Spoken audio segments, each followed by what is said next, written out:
नमस्कार दोस्तों, स्वागत है आपका yoga triple S C guide में। मेरा नाम है आशीष और आज इस वीडियो में मैं आपके साथ सॉल्व करने जा रहा हूं जो आज कनिष्क सहायक का पेपर हुआ था, इस पेपर को। तो यहाँ पे हम इसको लंबा एक्सप्लेन नहीं करेंगे, बल्कि सीधा आंसर मैं बताऊंगा आपको। तो जो दो तीन क्वेश्चन है जिनके आंसर पता नहीं चले हैं, तो वो जब आंसर की आएगी तो तब उनके आंसर मिल जाएंगे। तो चलो शुरू करते हैं।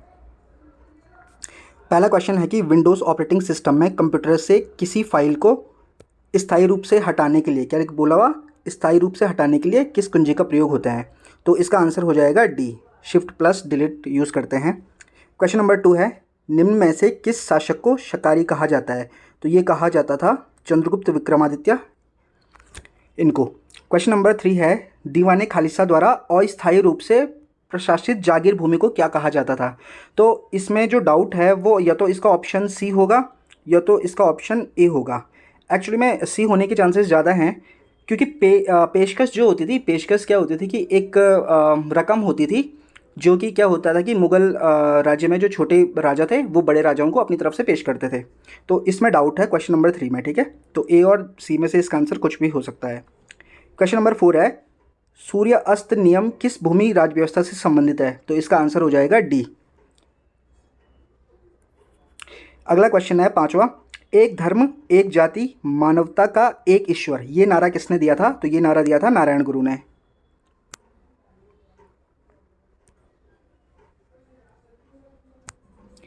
अगला क्वेश्चन है 6वें नंबर का, मराठों ने गुरिल्ला रणनीति किससे सीखी थी? तो ये सीखी थी इन्होंने मलिक अंबर से।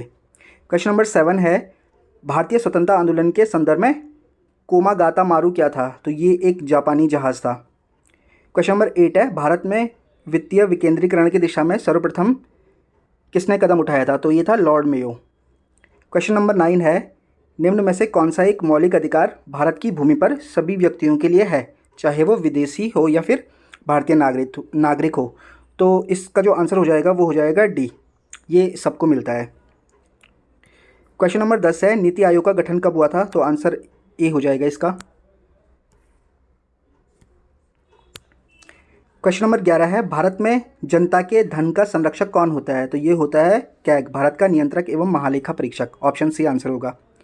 क्वेश्चन नंबर 12 है, जिला परिषद की विशेष बैठक बुलाने के लिए कितने सदस्यों की आवश्यकता होती है?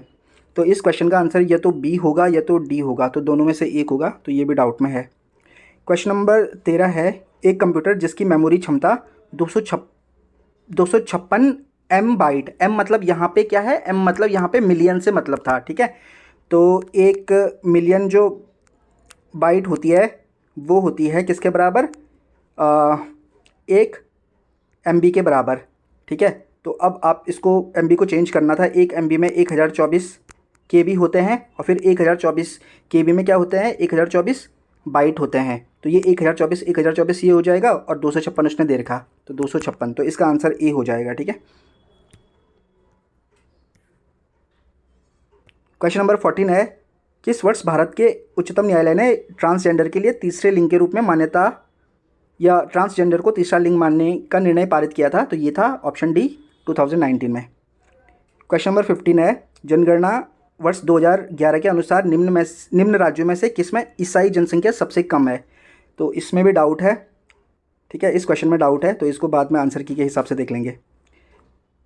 क्वेश्चन नंबर 16 है, सियाचिन जो हिमनद है उसमें जो ये दर्रे हैं उसके, उनमें भारत में कौन सा नहीं है? तो भारत में ये गैशर ब्रह्मनी है, ठीक है, तो बाकी सारे भारत में है। क्वेश्चन नंबर 17 है, निम्न में से किसके संदर्भ में भारत में थालवेग सिद्धांत का आह्वान किया है? तो ये है सर क्रेग के संबंध में। क्वेश्चन नंबर 18 है, निम्न में से कौन सा एक उत्तम प्रकार का लोह अयस्क है? तो ये हो जाएगा मैग्नेटाइट, ठीक है।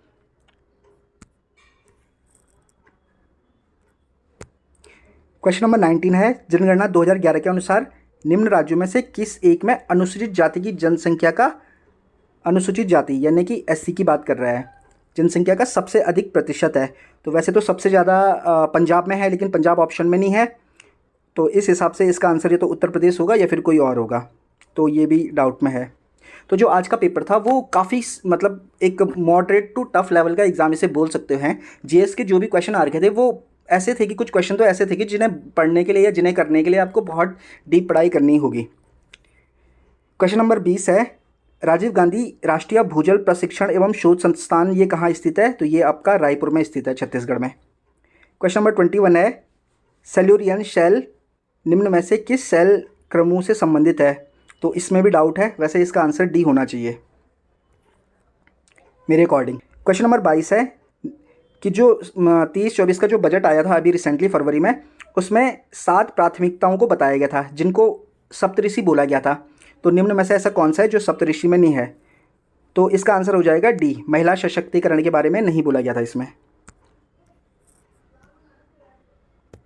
क्वेश्चन नंबर 23 है, भूकंप से प्रभावित तुर्की की मदद के लिए कौन सा ऑपरेशन शुरू किया था? तो ऑपरेशन दोस्त इसका आंसर है। 24 नंबर का क्वेश्चन है, वीर गार्जियन किस किस के बीच होता है? तो भारत और जापान के बीच, आंसर बी हो जाएगा इसका। क्वेश्चन नंबर 25 है, गूगल द्वारा शुरू की गई आर्टिफिशियल इंटेलिजेंस सर्विस का नाम क्या है? तो इसका नाम है हो गया चैट GPT, ठीक है। क्वेश्चन नंबर 26 है, भारत के निम्न में से कौन सा राज्य फरवरी 2023 में खेलो इंडिया विंटर गेम्स का आयोजन किया गया? मतलब किस में किया गया? तो ये हो जाएगा जम्मू कश्मीर। इसमें तो आपको बस यही देखना था कि विंटर गेम्स बोल रहा है, तो यहाँ तो बर्फ़ पड़ती है नहीं, हरियाणा में भी पड़ती नहीं है, असम में भी नहीं पड़ती, गुजरात में भी नहीं पड़ती, तो इसका आंसर तो वैसे हो जाएगा। क्वेश्चन नंबर 27 है, संविधान का अनुच्छेद क्या घोषित करता है? तो इसका आंसर हो जाएगा ऑप्शन ए, राज्यों का संघ। क्वेश्चन नंबर 28 है, निम्न में से किस राज्य ने फरवरी 2023 में हुई भारत की पहली ग्रामीण विज्ञान कांग्रेस की मेजबानी की है? तो इसका आंसर हो जाएगा उत्तराखंड। क्वेश्चन नंबर 29 हो जाएगा, चंद्र प्रशासन के अंतर्गत दस्तूर क्या था? तो दस्तूर ये ग्रामीण देते थे किसको? जो आपका वो होता था कमीन या सयाना होता था, तो भू राजस्व होगा इसका। नंबर 30 है, तालेश्वर ताम्रपत्र किससे संबंधित है? तो द्युति वर्मन और विष्णु वर्मन दोनों से संबंधित था। तो देखते हैं कि इसका आंसर क्या देता है वो।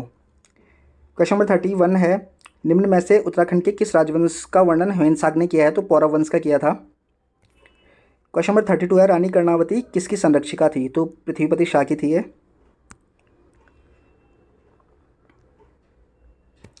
क्वेश्चन नंबर 33 है, काशीपुर का पहले क्या नाम था? इसका नाम था गोविषाण। क्वेश्चन नंबर 34 है, उत्तराखंड का प्रथम राजनेता कौन था जो असहयोग आंदोलन के दौरान जेल भेजा गया? तो इसका आंसर हो जाएगा ए, मोहन सिंह मेहता। क्वेश्चन नंबर 35 है, हारदूज का संबंध किससे है? तो इसका आंसर या तो सी होगा या तो इसका आंसर डी होगा।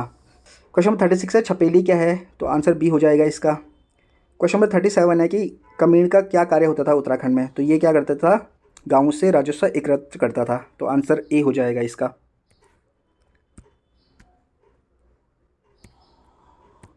क्वेश्चन नंबर 38 है, हिल यात्रा किसके द्वारा प्रारंभ की गई थी? तो गोरखों द्वारा सबसे पहले स्टार्ट की गई थी, उसके बाद इसको उत्तराखंड में मनाया जाता है, पिथौरागढ़ में। क्वेश्चन नंबर 39 है, निम्न में से कौन सा मेला मछली पकड़ने के लिए प्रसिद्ध है? तो इसे मोण मेला कहते हैं। तो क्वेश्चन नंबर 40 है, भद्रराज एक लोक देवता है, तो कहाँ का लोक देवता है? तो इसमें या तो ऑप्शन ए होगा इसका आंसर या तो डी होगा, तो इसमें भी थोड़ा डाउट है। क्वेश्चन नंबर 41 है, निम्न शिखरों में से कौन सा उत्तराखंड में स्थित नहीं है? तो दूनागिरी भी है, चौखंबा भी है, नंदाकोट भी है, तो कूला कांगड़ी नहीं है, तो इसका आंसर सी हो जाएगा। क्वेश्चन नंबर 42 है, नौला है, तो ये बोल रहा है कि हाल ही में फिलहाल उत्तराखंड का कौन सा नौला सुर्खियों में था जिसे संरक्षित स्मारक घोषित किया गया था? तो ये था शुंड्राकोट का नौला, जो कि अल्मोड़ा में है। क्वेश्चन नंबर 43 है, जमरानी बांध किस जनपद में स्थित है? तो ये हो जाएगा नैनीताल। क्वेश्चन नंबर 44 है, निम्नलिखित झीलों में से कौन सा चमोली ज़िले में नहीं है? तो लिंग ताल है चमोली में, गोहना ताल भी है, तो इसका आंसर तारक ताल होना चाहिए। 45 नंबर का क्वेश्चन है कि किस जिले की साक्षरता 2011 की जनगणना के अनुसार सबसे कम है? तो ये हो जाएगा उधम सिंह नगर। क्वेश्चन नंबर 46 है, जनगणना 2011 के अनुसार उत्तराखंड में महिला साक्षरता की जो दर है उसको अवरोही क्रम में लगाना है। अवरोही मतलब सबसे पहले सबसे ज़्यादा वाला लगाना है, उसके बाद उससे कम वाला, उसके बाद उससे कम वाला, तो इसका आंसर हो जाएगा बी। तो सबसे ज़्यादा है जो ऑप्शन दे रखे हैं उनमें पिथौरागढ़ है, उसके बाद रुद्रप्रयाग और उसके बाद उधम सिंह नगर। क्वेश्चन नंबर 47 है, निम्न नदी में से कौन सी अलकनंदा नदी में बाएं ओर से नहीं मिलती है, मतलब दाएं ओर से मिलती है? तो ये हो जाएगी मंदाकिनी। क्वेश्चन नंबर 48 है, निम्न जनजातियों में से कौन सी एक यमुना एवं टोन्स के बीच निवास करती है? तो ये हो जाएगी जौनसारी, ऑप्शन ए इसका आंसर हो जाएगा मतलब। क्वेश्चन नंबर 49 है, आर्थिक सर्वेक्षण 2021-22 के अनुसार 2019-20 में उत्तराखंड की बेरोजगारी दर क्या थी? तो ये हो जाएगी 7.1%। क्वेश्चन नंबर 50 है, कि एमएसएमई जो राज्य की उत्तराखंड राज्य की जो सूक्ष्म लघु एवं मध्यम उद्योग नीति है, जिसको एमएसएमई नीति बोलते हैं उत्तराखंड की, जो 2015 में आई थी, इसमें जो महिला उद्यमियों को दी जाने वाली जो पूंजी है वो मैक्सिमम लिमिट क्या है उसकी, तो ये हो जाएगा 25 लाख। इसका आंसर सी है।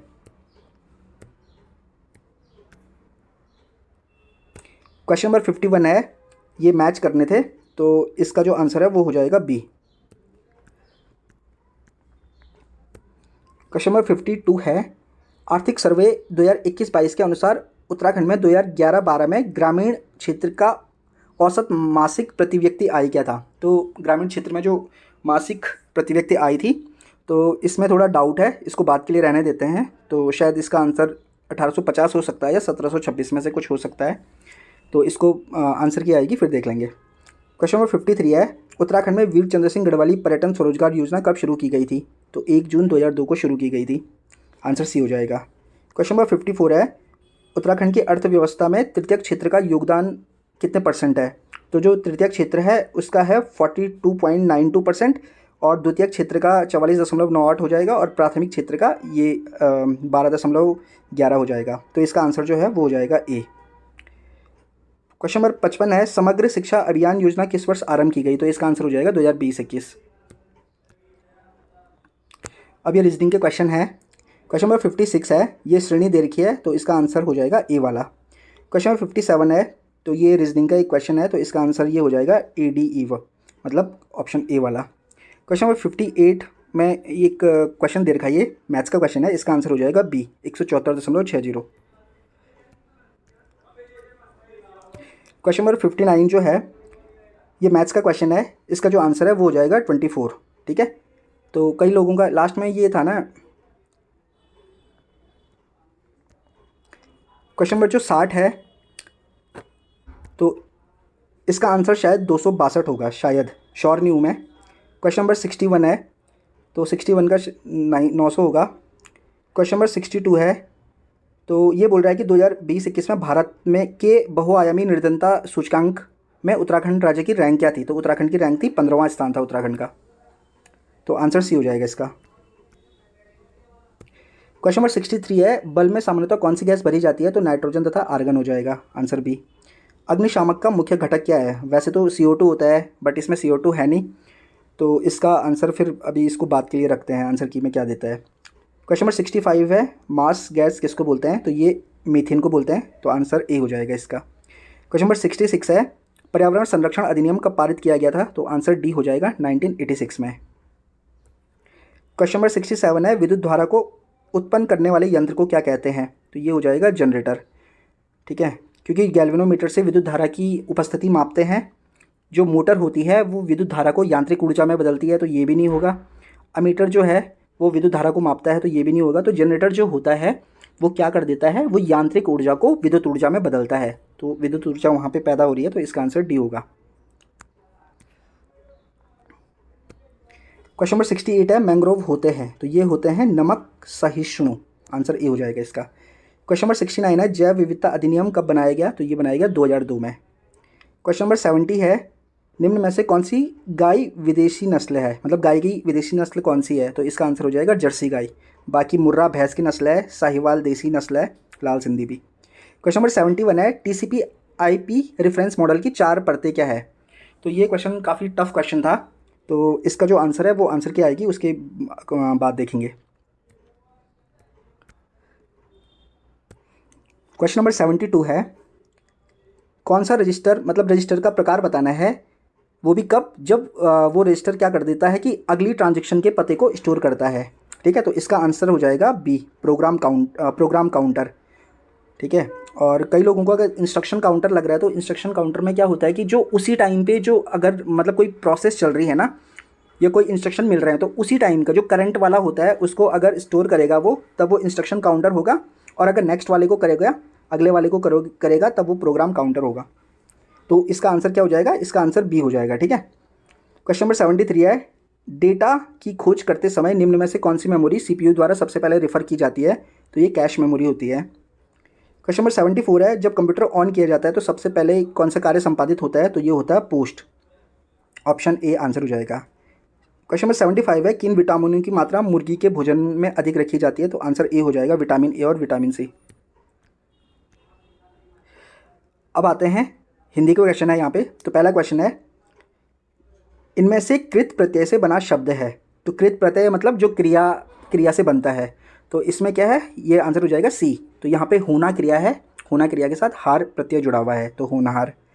क्वेश्चन नंबर 77 है, वासुदेव शब्द में प्रयुक्त प्रत्यय है। तो वासुदेव में प्रत्यय है, इसमें अ प्रत्यय है, ठीक है। वसुदेव प्लस अ होता है। क्वेश्चन नंबर 78 है, सांप मरे न लाठी टूटे।